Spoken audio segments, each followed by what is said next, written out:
Welcome to Sid Caudle in these great days, Sid, where we've got a new cabinet, new government, some people say. And there he is, crowned as his coronation, and he's loving it. He's been building this up for years, hasn't he? Well, yes. I mean, there are some good things and some bad things about what Andy Burnham's doing. The good thing is that he's abandoned the Starmer approach, which was to blame everybody all the time. So Starmer's approach, really from the word go, was everything's the Tories' fault, everything's Trump's fault, everything's Russia's fault, everything's Iran's fault. And it was just like, instead of talking about his policies, what he plans to do, and so on and so forth, he was all just doing random things like cancelling the winter fuel allowance and then saying it's all the Tories' fault because we inherited this massive black hole. But people didn't blame the Tories. And then when it came to questions, he refused to answer questions. Well, Andy Burnham is taking a completely different approach. He's talking about his policies, what he plans to do, and trying to say where the money's coming from, and and making a whole series of policy announcements. Now, and the policy announcements he's making, on the whole, are good, but there's a problem in the background.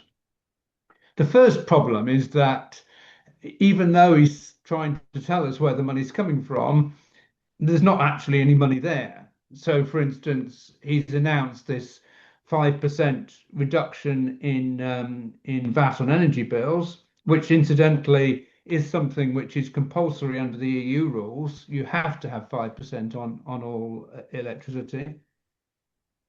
So we wouldn't be allowed to do it if we were still in the EU, which is, an interesting aside. But it's costing about 850 million a year, what he's proposing to do. He's saying the money is coming from cancelling the ID scheme, which was going to cost 600 million a year for over 3 years.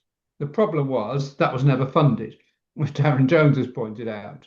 So we left you with an unfunded scheme. So even though you've cancelled unfunded scheme, it's not actually saving you any money. That Uh, was a moment of embarrassment, Sid, wasn't it? I mean, the knives are out already.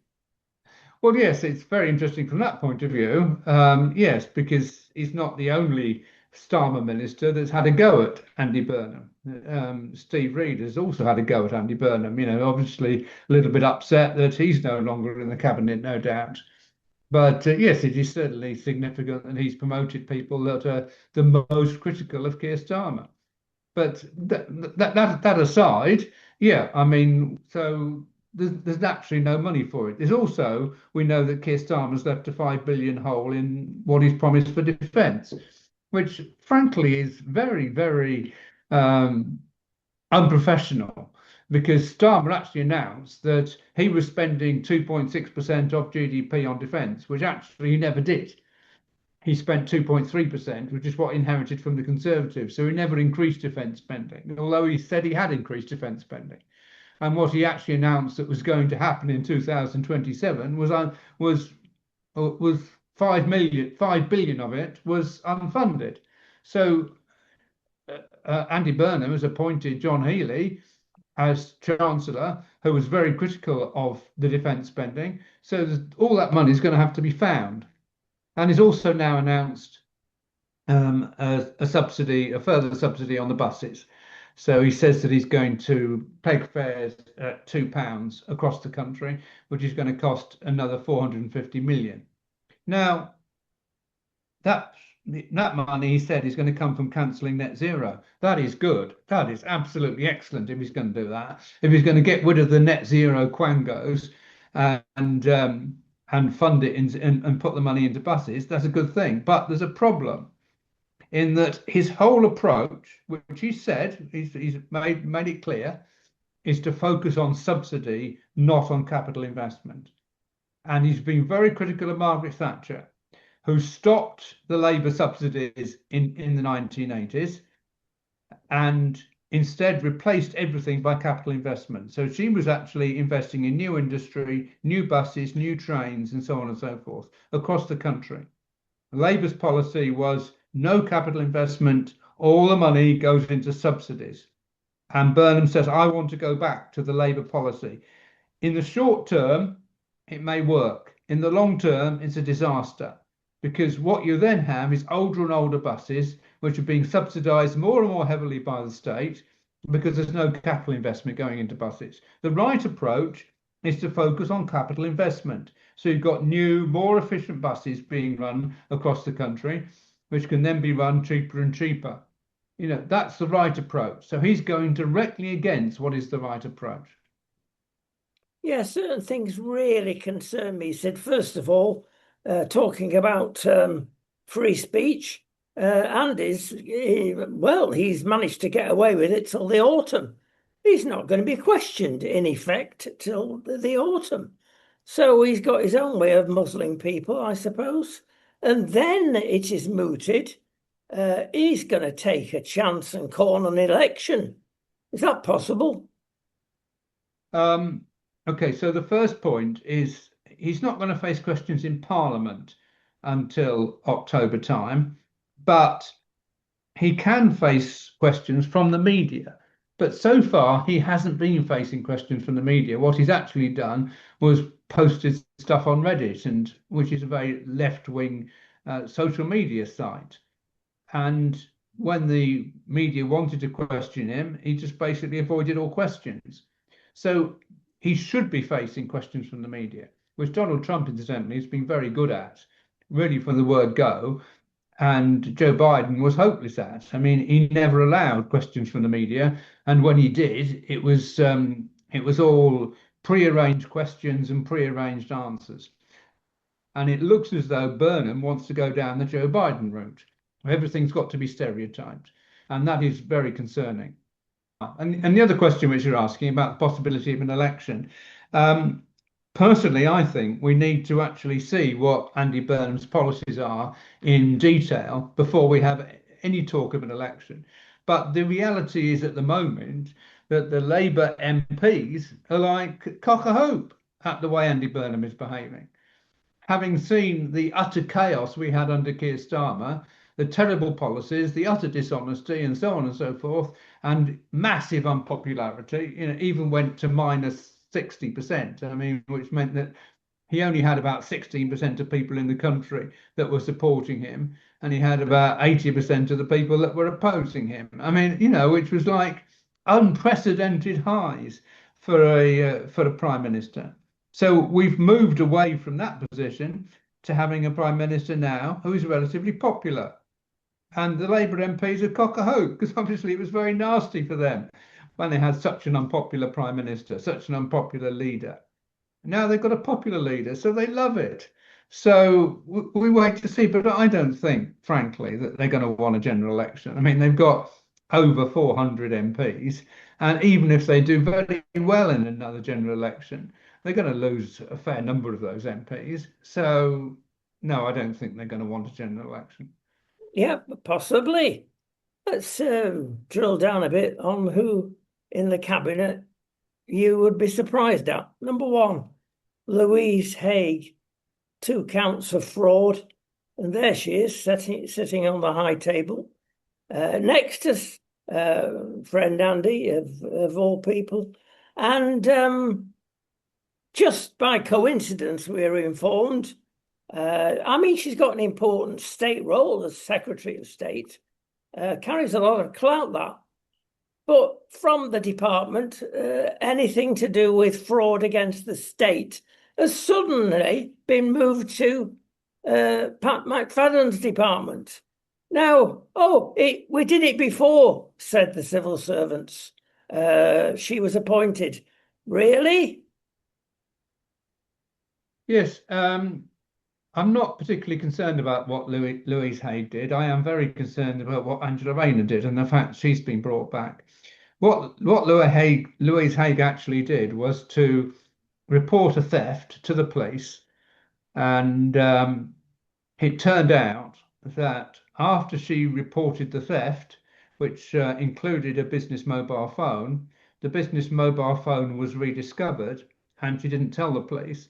The police actually found out that the phone was working, and that's what alerted them.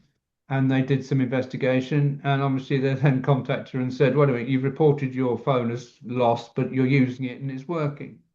And she's like, "Oh yeah, I apologize. Yes, it was returned to me." Sid, do you believe in Father Christmas? No, I mean, at the end of the day, it was a long time ago, and I think it was something that, frankly, an awful lot of people who report a theft, which was a genuine theft, it wasn't a fraudulent theft, it was a genuine theft.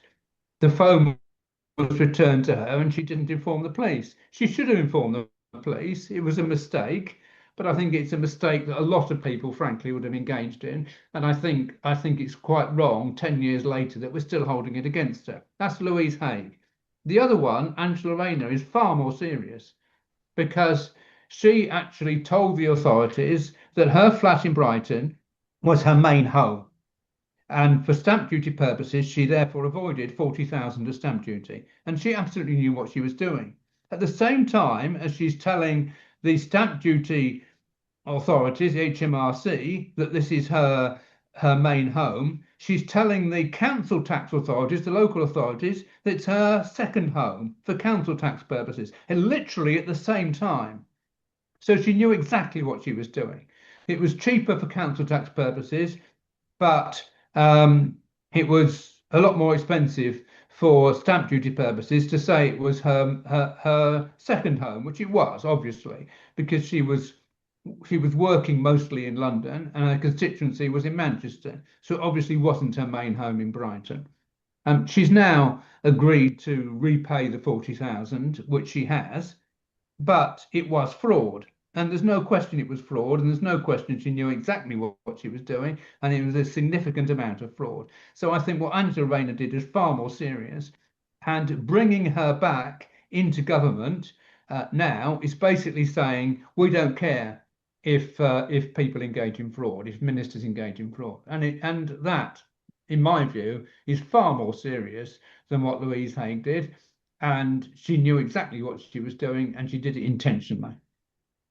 Well, there we are. He's being charitable on one hand and not on the other. But there you go. Let's talk about somebody else on the hit list, Mayata. And wow, we thought we'd done well getting rid of Ed out of the North Sea. And she's even worse. She wants net zero 10 to 15 years. Well, looking at the long haul, that's 2035, not 2050. It's going to be chaos, Sid. Well, yes, but at the same time, that Andy Burnham has just announced that all the 450 million he needs for his increased bus subsidy is going to come from cancelling net zero. So it's like we wait to see, frankly. At the end of the day, she's 46, relatively young. She only got into Parliament in 2024. She may have some approaches and said some things, but she may well have to change that approach because it seems as though Andy Burnham is becoming a populist prime minister and is genuinely making announcements that he believes are popular.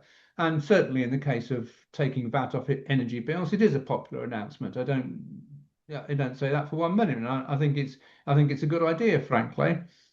But he knows that net zero is very unpopular. And Ed Miliband was extremely unpopular energy secretary for pursuing net zero with so much rigor.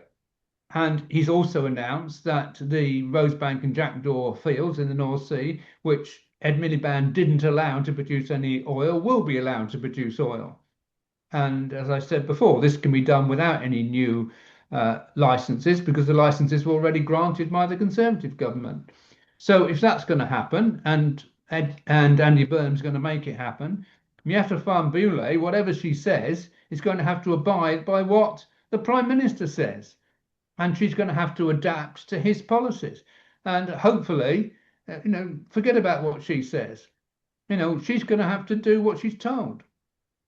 Market difference. One always wondered what Ed had over Sir Keir. A lot of power, but now he's parked his bus as overseas Secretary of State. Come on. Oh, I would love to be a fly on the wall, Sid, when he goes into the Oval Office and meets his mentor. Well, Donald Trump's already complained very vociferously about Ed Miliband being appointed as Foreign Secretary. And immediately when he was appointed, I said this will go down badly in the White House. It might go down well in Europe, but it's going to go down very badly in the White House. And they're obviously extremely significant allies.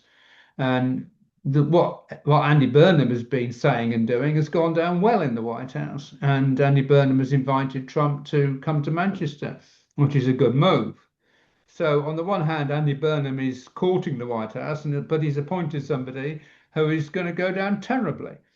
He's appointed really Ed Miliband on the basis that they've been long-term friends. They were friends when they were in government before, under Tony Blair and Gordon Brown. Both of them were in government at that time, and they got on very well together. They were friends. So he's appointed his friend to a key position. He didn't want to appoint him to the Chancellor's position. That would have been a disaster. And so he's had to appoint him to another senior position. And that was the only one available. But frankly, it's a bad appointment, a very bad appointment. Indeed, which brings us to Lucy Powell. She is so anti-private education, you couldn't write it on a wall. And there she is now. She hates the fact as a private school, you can be a charity. She'll have a go at that one. Yeah, that's concerning. I mean, obviously, she was elected by the Labour membership as deputy leader, but never appointed as deputy leader in effect by Keir Starmer. She was literally just left on the back benches. She's been brought into government by Andy Burnham. He had to appoint her somewhere, really, and that's where he decided to appoint her. But it's very bad for education. I totally agree with you. Terrible, terrible policies. Mm. John Healey. We'll make this the last of the individuals. We could go on. Oh, well, that's a very clever appointment, most people thought, until you look at what he said in the recent past. 50% tax rate as soon as possible. Higher benefits even, he said. Wow, and this chap's in charge of our money. What experience has he got?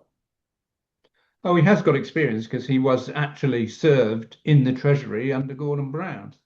So he's got experience of serving in the Treasury, and I believe he served for a period of 5 years. So it wasn't just some, incidental short-term post for 2 months or something. I mean, he has got experience, and we wait to see, frankly. I think it's wrong to cast judgment before we really know what he's going to do. I don't personally have a problem with a 50% top tax rate, provided it's on earners earning above 150,000. You've got to have the level right. Obviously, if you've got a 50% top tax rate for people earning more than 40,000, then that's terrible, far too low. But that was, to be honest with you, way back in the 1980s, we used to have a top rate of tax of 65%. And when Nigel Lawson announced in his budget that he was doing away with all the top rates and the top rate was going to be now 40%, there were gasps, frankly, even from the Conservatives. And at the time, I said, well, that's just handing a lot of money to very rich people. And I've always been of the opinion that the top rate for those earning above a high level should be 50%. But when it gets above 50%, I think that's the point where it says, where you think, taxing somebody more than half of their income is probably unfair. But up to half, I think is fair. There is nobody left in the country that will be valid for that tax. They've all left it. And a lot of people would disagree with you about 50% because when the tax has been lowered, the country has gained by it. Well, you see, the other side of the coin is the fact that this government have frozen the the 0% rate, the threshold, which is at 12,500, they froze it up right up to 2031. That was a terrible measure. And Andy Burnham has said that he's going to deal with that, unfreeze that. Now, even top rate taxpayers will benefit from having a higher 0% band, but everyone will benefit. And that's absolutely right. That 0% band should be increased. I mean, we've said it should be increased to at least 15,000. But that's where the priority should be, not worrying about people earning above 150,000 paying 50% tax. Frankly, I think that's perfectly fair. But if he's going to use that money to raise the tax threshold, that will be a very, very good move. Well, we keep saying it. Time will tell. Watch this space. A space that needs to be watched at the moment. If people remember, some years back now, a police constable being dragged behind a car for over a mile and killed, not even had a chance to go on his honeymoon. It was a dreadful case. That's PC Harper. And what happened there is that the 3 convicted people got 15, 13 years, and the driver a little bit longer. They're out. Of course, Mum is still grieving, and she's made some statements to the press, and you can understand them. It was a horrible incident. And on the one hand, you could say, oh, well, it was a bad luck that the policeman got his foot caught in what is in effect a lasso and was dragged.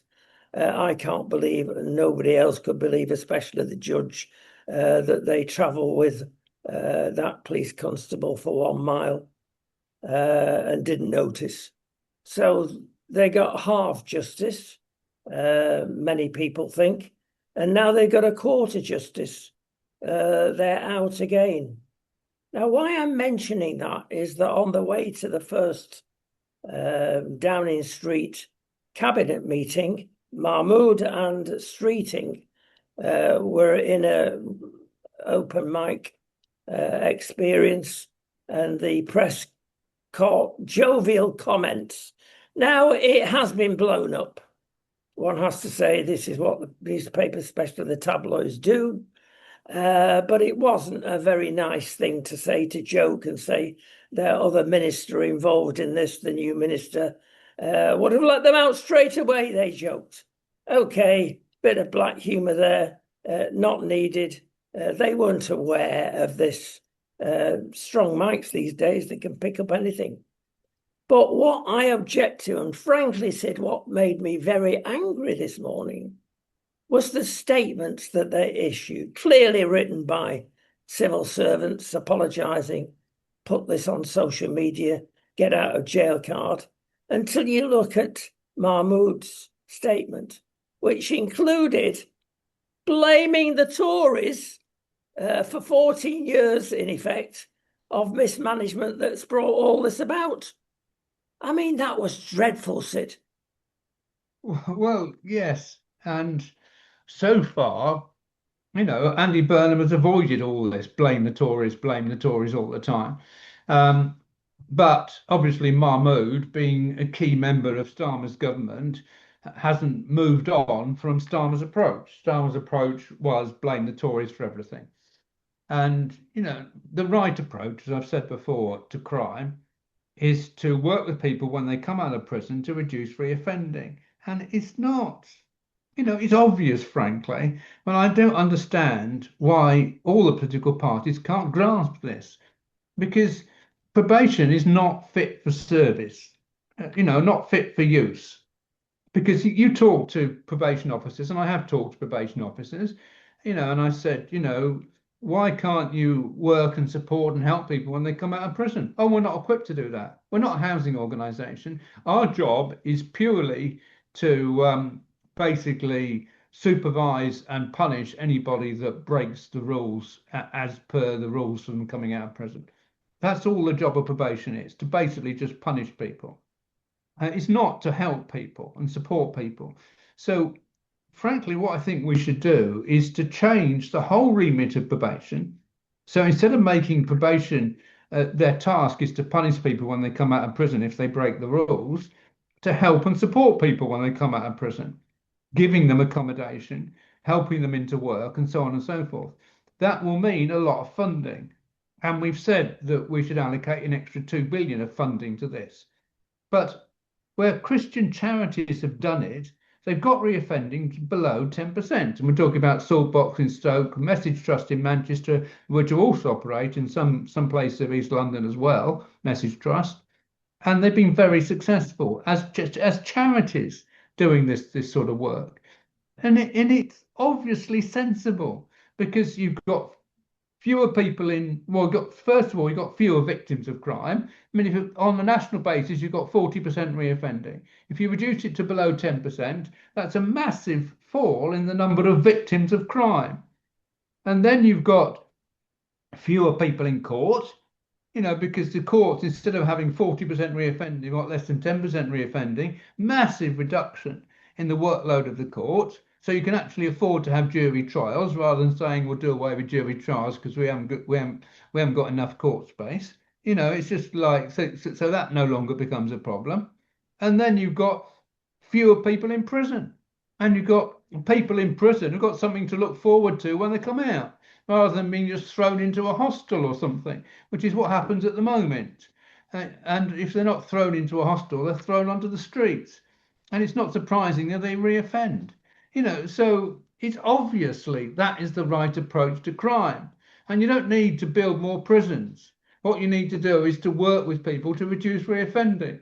And, the Conservatives haven't got it. Labour Party haven't got it. There's no party's got it, frankly. But we need to do that. And also, you see, the thing is, if that brings back to the issue that you talked about, this policeman being dragged behind a car, if we actually have fewer people in court and fewer people in prison and fewer victims of crime across the board, you can actually punish people that do these serious offences properly, because you can afford to punish these grooming gangs properly, like this head of the grooming gangs, who was actually given 2 sentences, which amounted to a total of 41 years, but he was let out after 14 years. Disgusting, absolutely disgusting. I said, oh, well, we haven't got enough prison space. You haven't got enough prison space because your policies are wrong. Agree with you 100%, Sid. It's the proverbial no-brainer. It has worked. We can prove it's worked. And there is a solution if they will open their eyes. Briefly, before we go, Sid, we've got to mention the debacle again. It brings in the green movement about air conditioning. They're actually saying at local council level, remove it. Do they realise what they're doing to older people? Okay, it doesn't happen a lot. But when you are getting nearly 40 degrees, my goodness me, that kills more people than the cold in various parts of the world. And these planning officers, get rid of your air conditioning. Well, you can turn it on if it's a last resort. That is terrible. Well, I totally agree. And it's all this comes from this net zero fanaticism, which, frankly, it's just complete nonsense. I mean, of course, when it's hot, when it's 40 degrees centigrade, you need to have air conditioning. And the idea that somehow that, we've got to stop carbon emissions, we have to reduce carbon emissions, it's terrible, so we mustn't allow electricity to be used. I mean, it's all, frankly, just complete nonsense and proven to be complete nonsense. Yeah, and we're suffering 2 months of that here in the middle of it at the moment. And we jolly well need air conditioning. And our nighttime temperatures are getting towards 30 degrees. That's centigrade, never mind the daytime. Finally, Sid, because we're here on the Costa del Crime, Marbella, the drug scene, people getting shot in restaurants, not a daily occurrence, but a regular one. Big drug scene down here, a lot of rich people down here. And you think, oh, well, at least you've not got that in Britain. But it's not simple. Somebody's done a big survey on this in actual fact. and they've decided to go throughout the whole world and see how many homicides there are per 100,000 people. And it's, well, eye-opening, really. So here we go. England and Wales, about 0.9, just less than 1. In Ireland, it's only 0.65. In Scotland, it's between 0.8 and 1. We go on and we look at various regions of the world, but the average is about 1-ish. And then, of course, we go to the United States. Wow, it's nearly 7 times as many murders. Now, surely they're going to see common sense eventually over the gun laws, are they? Well, it's interesting, isn't it? Because it's the conservatives in America that, like, demand the right to bear arms, and it's in the Constitution, I believe, as well. It's actually pointed to the second point of the Constitution, that everyone has a right to bear arms.